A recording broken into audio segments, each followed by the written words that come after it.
Star Trek. You heard me right, I'm talking about Star Trek today. Now, because of what today is, you might have expected me to do a Star Wars video. Yeah, there's a lot of this new Star Wars stuff, and yes, I have seen quite a bit of it, but just a couple of months ago, I just got back into Star Trek. You gotta understand, ever since I was a little kid, I've always liked Star Trek. I was introduced to it through the first Abrams movie in 2009. I remember seeing it in theaters. I remember really loving it, and even though I didn't really know what the plot was about, I must have liked the fancy looking sets and lens flares and all that stuff. About a year or two later, my parents showed me Star Trek the original series, and boy howdy, what a blast. I love the original series. I mean, the sets with its retro futuristic look is outdated, sure, but I really like how quaint it is now, and shoot, for that time, it had to have been quite something to see something of that magnitude on television. I thought it was quite impressive when I watched it, and I still think it is to an extent now. And the stories, man, they were just so entertaining. Some of my personal favorites are Arena, Space Seed, The Menagerie, City on the Edge of Forever, Amok Time, Mirror Mirror, The Trouble with Tribbles, all the episodes with Harry Mudd. These episodes, in my opinion, still stand as just some of the best Star Trek ever made, period. And there's other ones I really love too, and there's tons of other great episodes besides that. There's just a ton of awesome stuff packed into the original series. And the characters too. I mean, come on, your core characters, Kirk, Spock, McCoy, Uhura, Scotty, Sulu, Chekhov, and tons of other ones. They're just really engaging and really entertaining. And the folks that played all of them did a really good job. And yeah, even William Shatner and Leonard Nimoy as Spock is just the definition of iconic for good reason. So yeah, the original series is just pure nostalgic, classic sci-fi fun. Unfortunately, it was cut short after 3 seasons in 1969 and wouldn't be followed up, at least in the live-action realm, until 10 years later with the release of 1979 Star Trek The Motion Picture. So, like I said, about 2 months ago, I started getting back into Star Trek in general with watching some of the original series, some of the Next Generation, and actually started Enterprise, but it was all thanks to a little fan series called Star Trek Continues. So what exactly is Star Trek Continues? Well, between 2013 and 2017, a group of talented individuals within the industry came together to make a fan-made 4th season for the original series. Its mission? To conclude the 5-year mission. To explore strange new worlds. To seek out new...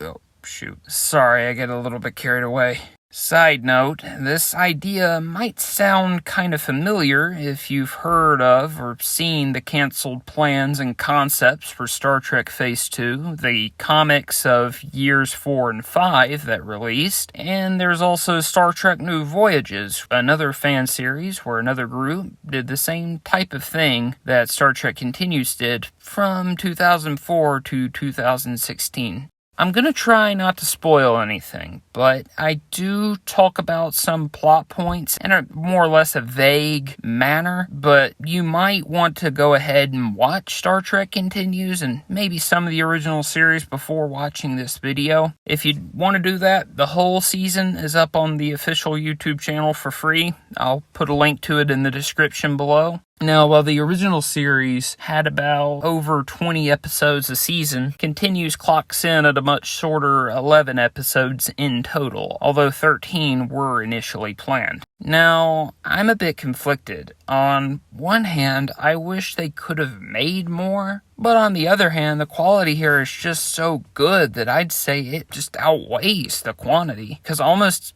every episode feels so much like classic Star Trek. I mean, until Strange New Worlds, we haven't really gotten anything like that since Enterprise in an official capacity. The acting all around is just really great. Everyone did an amazing job of capturing the spirit of their respective characters. Todd Heberkorn as Spock and sorry if I butcher his name, Larry Nemeshek as McCoy in the first 2 episodes are good examples of this. They might not look or sound like Leonard Nimoy or DeForest Kelley, but they captured the essence of those characters extremely well. Same with Kim Stinger as Uhura and Grant Imahara, God rest his soul, as Sulu, for 2 more examples. And Vic Mignogna was especially impressive to me. He not only captured the spirit of the character, but channels William Shatner to a James T. I can't sing his praises enough here.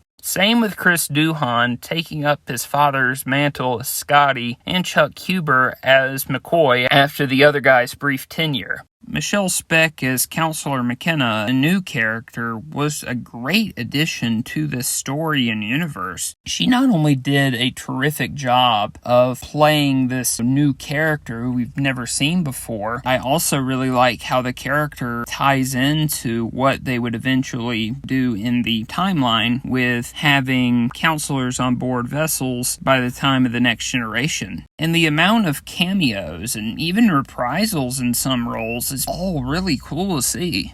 Now, I'm going to be getting into the episodes. Pilgrim of Eternity is a really terrific season premiere. What they did here was make a sequel to the episode Who Mourns for Adonais, bringing back Michael Forrest as Apollo. His original performance was amazing already, and he came back to kill it again. He does a perfect job of giving that demeanor and that veil of friendliness, but then when it's removed, it's this very chilling villain when he's provoked. Even though this episode takes place 2 years after Adonais, it had been over 40 years since the original episode was made, they wrote a story around why Apollo would appear to be aging significantly. And in that, they cleverly wrote the episode around that very well. Now, Lolani was a terrific episode as well. This is a feminist episode that's done right. You'll see why I said that later. The story here is just so well done and presented, and the conundrum of having to violate Starfleet's orders to do the morally right thing, it just put me on the edge of my seat the whole time. And seeing Lou Ferrigno painted green, that's always a treat. Next is the fairest of them all, which was just masterful. Like I said earlier, Mirror Mirror is one of my all-time favorite episodes in the whole franchise, and they followed up the story to that in such a fitting and satisfying way, with Mirror Universe Spock having taken what regular universe Kirk said to heart at the end, where ruling with oppression and tyranny is just not the way, and the subsequent events after all of that, which this episode presents, is just a really captivating and very gripping story. It's definitely a contender for my favorite episode of the season. The White Iris was a decent episode, if a little forgettable. The story of Kirk dealing with his past relationships felt very much like a classic Trek episode for sure, and I really loved the scene with Spock's mind melding. So yeah, while it wasn't terrible, it was just kind of forgettable, if that makes sense. Divided We Stand was quite good. For starters, I really like the idea of taking these characters, that being Kirk and McCoy, and somehow transporting them back to the 1860s during the Civil War. It was in the same vein with those types of original series episodes where they had to solve problems on different Earth-like planets, and like I said, I really liked this episode. Come Not Between the Dragons was quite amazing as well. The concept of a creature entity affecting the crew is an intriguing one, and I felt that concept was well done here. I also really like the intruding character and how the crew responded directly and indirectly with it, and this makes more sense by the end, but it really felt like that type of heartwarming Star Trek episode, if you know what I mean. Now, Embracing the Winds. Brace for it. This is probably the weakest episode of the season. As I said before, Lolani was a better example on how to address gender issues in a compelling way, with its great writing and compelling story to go with it. This episode, however, was just way too preachy to a grating point, and it's sad to say that.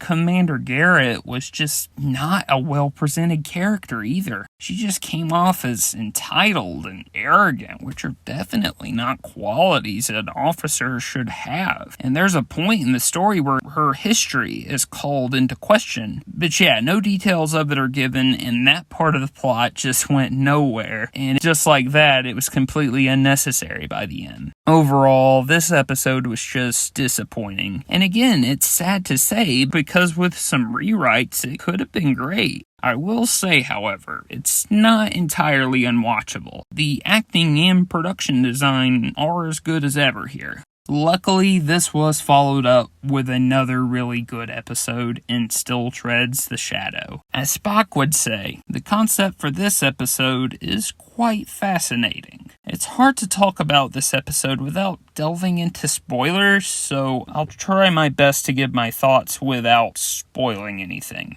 The way an alternate version of a main character's psyche and mental capacity changed dramatically was just very well presented. With that, the adversary of this episode was really remarkable, especially in the way it ties into the alternate character. How they dealt with the villain also felt very poetic in such a way, in that the alternate character basically needed to destroy a piece of themselves to save the day. Sorry if that description sounded weird. If you've seen the episode, or if you do so after this review, hopefully you'll see what I mean. Overall, this was another really terrific episode. Next is What Ships Are For, featuring John Delancey, who was, of course, Q from The Next Generation and Voyager. He played a leader of a world where the people literally cannot see color. This leader and the culture of this planet are also fearful of this neighboring planet for different reasons, and per usual, the Enterprise uncovers a shocking truth that changes everything.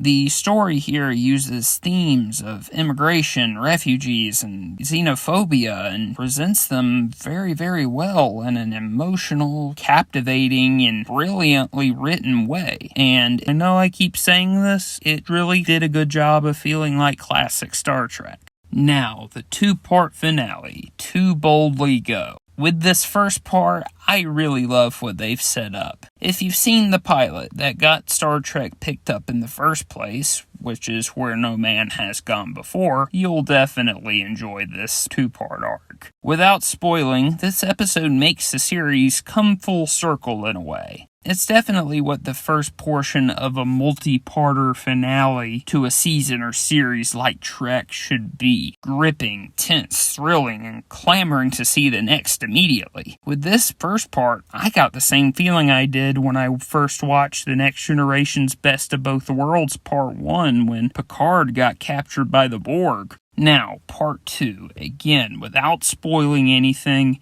they hit it out of the park. It brought on the stakes, the excitement, the somber moments, and not only serves as a satisfying conclusion to this arc or fan series, but to Star Trek the original series itself. Star Trek Continues truly does feel like a long-lost Season 4 to the original series. It stands out among the sea of other Trek and other franchises' fan films in everything that it set out to do, with not only its fantastic production design, but with the stories, writing, the concepts, and acting. It is absolutely what I would call a hidden gem. So yeah, if you're a Star Trek fan, especially the original series, I more than highly recommend Star Trek Continues. I'm going to give it a 9 out of 10 stars and my seal of approval. Thanks for taking the time to watch or listen. I really appreciate it. Now, this is the Movie Review Guy. Live long and prosper.